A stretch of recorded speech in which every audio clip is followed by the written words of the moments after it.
Šta je to što donosi limfit procesor? Znači, dve su ključne tehnologije, kao što je Robert bio napomenuo. Ja neću objašnjavati previše detaljno ove tehnologije, već ćemo to pustiti pogledat ćemo jednu demonstraciju, koja je po meni dosta zanimljivija. Ideja je da Intel Turbo Boost tehnologija vam omogućava dobre performanse u aplikacijama koje nisu optimizovane za više jezgara, tako što dinamički overclockuje ono jezgro koje je u upotrebi, a isključuje preostala jezgra kako bi totalnu termalnu disipaciju i potrošnju energije tog procesora držala u granicama koje su propisane proizvođačkom specifikacijom. Proces je potpuno transparentan za korisnika i ništa dodatno ne morate da uključujete, da podešavate opcije, znači sve je po defaultu. Znači kad se sklopi računar, sve je po defaultu već uključeno. Hyper-threading tehnologija je nešto što smo već imali kod Pentium 4, znači net burst arhitektura. Najprostije, znači procesori su danas dosta napredni i sama obrada instrukcija u procesorima nije veliki problem, tako da postoji dosta praznog prostora i jednostavno tehnologija je implementirana tako da pre nego što se završi obrada jedne instrukcije, odmah kreće obrada druge instrukcije.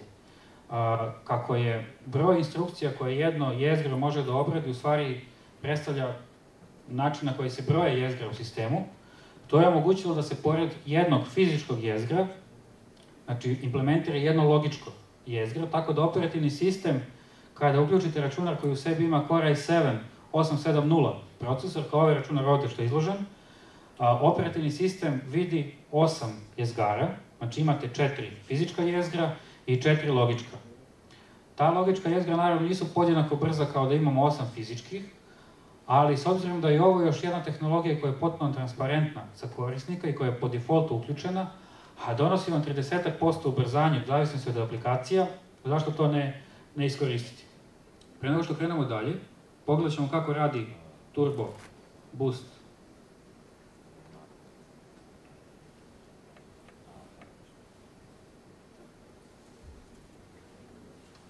Hi, my name is Darren Lynch. I'm a technical marketing engineer in the Channel Platform Strategy Division. What I'm here to do today is talk to you about the new Core i7 processor. There's a lot of new features, and essentially what I want to do with this first demo is go over what the new Turbo Boost features are. We had Turbo Boost in the previous generation in the Halem family, but we've improved it quite a bit here. So I'm going to walk through a demo and give you guys an idea of what some of the new features are. So essentially what I'm doing is I'm running a WinZip zip here on 1012 files. It's about 640 meg total files. And this is a single-threaded application. So you can see what happened here if you look at the monitor in the lower left corner. 2.93 gigahertz processor. This is the i7 870. And you can see it's overclocked to 3.6 gigahertz right now. This is standard out of the box. You'll see it fluctuating a little bit, 347, 36, depending on what's happening in the background. This is your standard out of the box behavior with 5 bins overclocking on the i7 870. Obviously, this is allowing the process to get done faster here, and you're going to see that this is going to finish in 38.24 seconds. So I'm going to write that number down here real quick. The whole idea of this demo is not just to show you how fast this runs, but what I'm going to do now is I'm going to go ahead and reboot the system, and I'm going to turn off Turbo Boost, and then we'll get to see just exactly what the differences are. So really, as it's rebooting here, the key differences here are, if you remember with the Core i7 9 series processors, we got a maximum of 2 bins of overclocking. So even with the 3.2 gigahertz or the 333 gigahertz system, we were only getting up into the 3.4 range.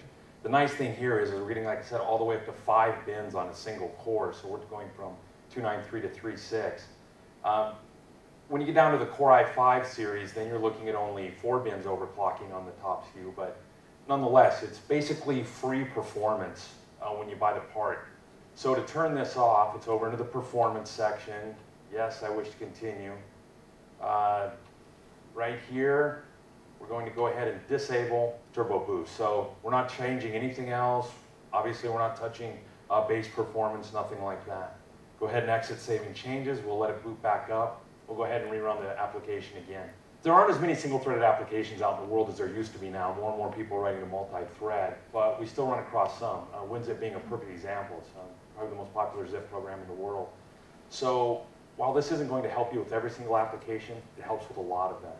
It's also important to note that if you're running all 4 cores at full speed, as long as you have thermal headroom available, this process will actually overclock to 3.2 gigahertz.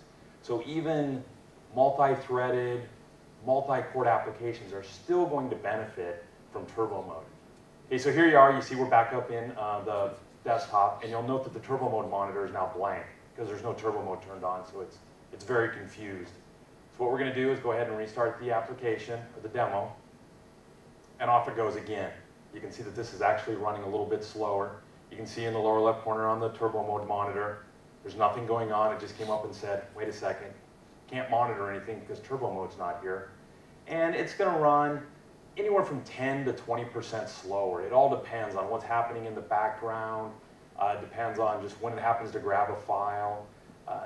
There's a lot of different variables that go into it. The point is you know, for whatever price you're paying for the processor, you're getting X percentage of performance gain just straight out of the box. And again, if this was a dual-threaded application, we would still give you 4 bins of overclocking, so 3.47 on a 293. So here we are at 48.25. The last one was 38.24. So you're looking at about 10 seconds on a 48-second app. That is fairly significant. You're looking at what? You know, 15% of an increase.